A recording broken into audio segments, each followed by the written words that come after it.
Hello साथियों, तो आज हमारे पास आ गया है J5 प्राइम जिसका मॉडल नंबर है G570F। ठीक है दोस्तों, अब ये फ़ोन आया हमारे पास चार्जिंग पिन के लिए आया था। एक्चुअली में ये हमारे स्टूडेंट लाए हैं, तो उनको दिक्कत ये हुई है कि अभी नए स्टूडेंट है तो प्रॉब्लम तो आएगी यार। तो हमारे पास भी कौन सी समस्या कम आती है।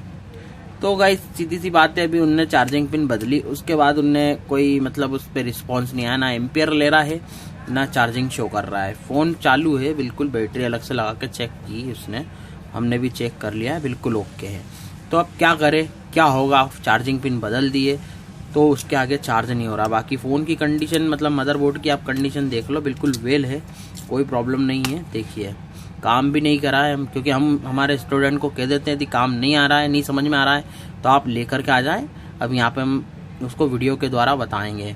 तो अब इसमें क्या प्रॉब्लम हो रहा है उसको समझाएंगे। तो देखिएगा इस होता क्या है, जब प्रॉब्लम आएगी तभी तो हम समझा पाएंगे। ऐसी आपके साथ भी होती होगी और आएगी कि चार्जिंग हमने पिन बदल दी सर, फिर भी ये चार्ज नहीं हो रहा है। तो किस तरह से इसकी समस्या का हल करेंगे, इसको हम बोर्नियो के द्वारा स्कीमेटिक डायग्राम के थ्रू इसको चेक करेंगे। सबसे पहले तो सबसे जो जरूरी काम है वो है वोल्टेजेस वगैरह चेक करना। तो वोल्टेजेस वगैरह चेक करना किस तरह से करेंगे, तो इसके लिए हमको मीटर लगेगा सबसे पहले। तो सॉरी गाइस, एक चीज़ छूट गई, मैं आपको बता रहा हूँ कि इसमें देखिए एम्पियर वगैरह कुछ भी नहीं ले रहा। मैं ये भी आपको दिखा देता हूँ। ये देखिए बैटरी लगा दी हमने, ये हमने यहाँ पे चार्जिंग लगाया और देखिए ये इस पर कुछ भी शो नहीं कर रहा है। ये 1 नंबर पे हमारी पिन लगी है, बिल्कुल कुछ भी नहीं ले रहा है, मतलब पावर आगे जा ही नहीं रहा है, बिल्कुल जाम हो गया है। जबकि बैटरी वगैरह प्रॉपर लगी है, चार्जिंग पिन वगैरह बिल्कुल लगी हुई है और बिल्कुल स्टक है। देखिए बस 1 नंबर से ज़्यादा बढ़ नहीं रहा है। तो अब ऐसा क्या होगा इसमें कि ऐसी चार्जिंग पिन मतलब चार्जिंग बढ़ नहीं रहा है, मतलब ये कि हमारा चार्जिंग का जो सप्लाई है वो चार्जिंग आईसी से मतलब कन्वर्ट होके वोल्टेज जो ड्रॉप होके हमारे इसमें आने चाहिए वो नहीं आ रहा है। और ये देखिए केवल इसकी लाइट जल रही है, आप कितना बड़ा कंफ्यूजन हो जाएगा आपको कि आप सोचोगे कि लाइट मतलब इसकी लाइट जल रही है तो चार्जिंग हो रहा है, कुछ और आईसी का दिक्कत है। तो दोस्तों आईसी का दिक्कत तो नहीं है, पर एक छोटी सी प्रॉब्लम है, वो मैं आपको इसमें समझाता हूँ।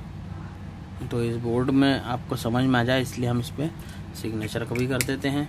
अब इसको हम समझेंगे कि क्या दिक्कत हो रही है। तो सबसे पहले तो हम यहाँ पे जो है चार्जिंग लगा लेंगे। ठीक है, चार्जिंग लगाने के बाद दोस्तों मीटर चाहिएगा आपको।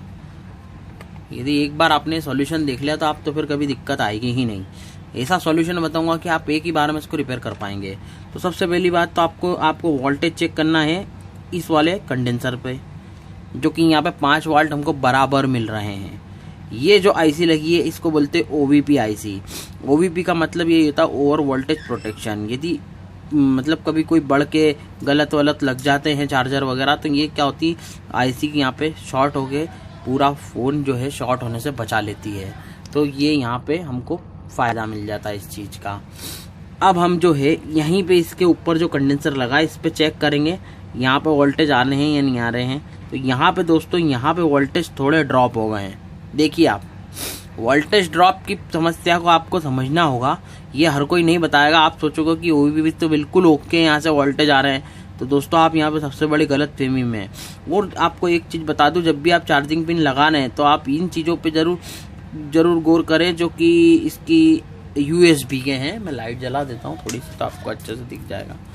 जो यूएसबी के पॉइंट है ना वो बिल्कुल प्रॉपर कनेक्ट होना चाहिए और इन पे जो है हमको रीडिंग मिलना चाहिए। ये बात ध्यान रखना। ये जैसे कि यहाँ पे है, यहाँ पे हमको रीडिंग मिलना चाहिए। तो रीडिंग के लिए हमको ओम्स वाले सेक्शन पे सेट करना होगा इसको। ये देखिए यहाँ पे ओम्स वाले सेक्शन पे हम सेट करेंगे और यहाँ पे जो है पावर से हटा करके इसको चेक करेंगे, क्योंकि इसमें जो है सबसे बड़ी प्रॉब्लम यदि ये नहीं होगी तो आपको 1 मिनट किलो ओम में लेना पड़ेगा हमको। ये यहाँ पे यदि ये यहाँ पे हमको ओम्स नहीं मिलेंगे, देखिए मिल रहा है, रेजिस्टेंस हमारे को नहीं मिलेंगे, सेम रेजिस्टेंस हमको यहाँ पे चाहिए होते हैं। और यदि नहीं मिलेंगे तो गाइस होगा ये तो ये यूएसबी से कनेक्ट नहीं होगा। तो ये भी बड़ी समस्या। यूएसबी से कनेक्ट नहीं होगा तो फिर भी चार्जिंग जरूर होगा पर बहुत स्लो होगा, ये चीजें भी कनेक्ट होना बहुत जरूरी है। तो यहाँ पे हम फिर से आते हैं, तो यहाँ पे जहाँ वोल्टेज हमारे ड्रॉप हो रहे हैं तो इसको हमको समझना होगा। वापिस हम आते हैं वोल्टेज किस पे, और यहाँ पे वापस से एक बार स्टडी करते हैं। यहाँ देखिए 5.2 और यहाँ पे इतने कम, तो यहाँ पे सीधे 1 से 1.5 वोल्ट का हमको नुकसान हो रहा है। और ये 1 से 1.5 वोल्ट जब आईसी में नहीं पहुंचेंगे तो आईसी डिटेक्ट नहीं करेगी कि इतना वोल्टेज यहाँ मेरे पे आ रहा है तो मैं चार्जिंग करूँ। सबसे बड़ी प्रॉब्लम ये ओवीपी की आ रही है। या तो फिर आपके पास ये आईसी हो तो ये बदल दो, और यदि नहीं है तो हम इसको बाईपास कर देंगे बहुत एक छोटे से जंपर में। तो देखिए फटाक से आप किस तरह से इसको रिपेयर कर पाएंगे। तो इससे पहले हम इसको रिपेयर करें उससे पहले स्कीमेटिक डायग्राम हम देख लेते हैं। तो ये देखिए गाइस, स्कीमेटिक डायग्राम में जिस तरह से समझ लेते हैं, ये देखिए ओवीपी आईसी, ये देखिए CON लाइन, ठीक है, आप इसको ध्यान रखें। CON लाइन जो जा रही है ओवीपी से, तो ये ओवीपी बन गई, ओवर वोल्टेज से निकल रही है। तो ये ओवीपी आईसी सीधे कहाँ जा रही है पहले ये भी देख लेंगे अपन। ये देखिए यहाँ से लाइन जा रही है सीधे यहाँ पे आईसी वगैरह में, जो कि डिटेक्ट करना चाहिए यहाँ पे इसको। ये देखिए सिस्टम में जाना चाहिए, ये रेड वाली लाइन यहाँ पे जो आईसी लगी है, डिटेक्ट आईसी लगी है, जो वोल्टेज की और यूएसबी की को मतलब कन्वर्ट, मतलब जो भी वोल्टेज वगैरह इसको रहते हैं वो कन्वर्ट वगैरह करने का काम है। तो हम वापिस हमारे ओवीपी पे आ जाते हैं। तो यहाँ पे मैं जो कह रहा था आपसे, ये देखिए यहाँ पे जो मैं कह रहा था आपसे कि ये वो 3 और 2 और 1, ये तो हमारी 4 तो है कि बाकी तो ग्राउंड है, ये पीछे की 2, ये जो 3 लाइन है ये बहुत खास होती है, ये आपको जो है ध्यान रखना। ये यूएसबी की लाइन मैंने आपको कहा, ये यूएसबी की लाइन भी आपकी जुड़ी हुई होना चाहिए। तो बहुत अच्छे से समझा रहा हूँ गाइस, आपको समझ लेना। अब हम जो है यहाँ से कंडेंसर से एक जंपर उठा करके इस वाले कंडेंसर पे रखने वाले हैं, तो 100% फर्क हो जाएगा फ़ोन ठीक। तो कर लेते हैं इसको फटाफट। तो आप ध्यान से देखें, यहाँ हम जो है थोड़ा सा पेस्ट लगाएंगे, आगे वाले से पीछे वाले कंडेंसर के प्लस पे देना है जहाँ हमको वोल्टेज मिल रहे थे। देखिए यहाँ पे हम जंपर लगा देते हैं, और जंपर ऐसा लगाना है कि कभी कुछ पावर वोल्टेज ज़्यादा भी आ जाए तो ये उड़ जाना चाहिए, मतलब ये भी एक फ्यूज़ का काम करेगा। हमने यहाँ से जंपर को कट कर लिया है।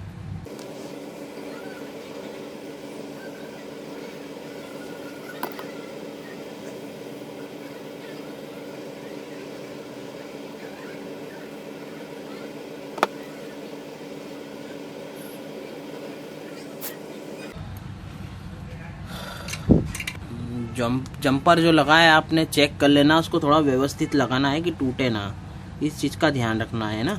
यहाँ पे हम सोल्डर मास्क भी लगा देंगे क्योंकि हो सकता है कि जंपर गर्म वगैरह हो या फिर कुछ मतलब प्रॉब्लम हो तो टूट सकता है, इसलिए हम अभी सिर्फ इसको चेक करने के लिए लगाना है, इसके बाद में सोल्डर मास्क लगाएंगे। तो इसको फटाफट से पैक करके चेक कर लेते हैं।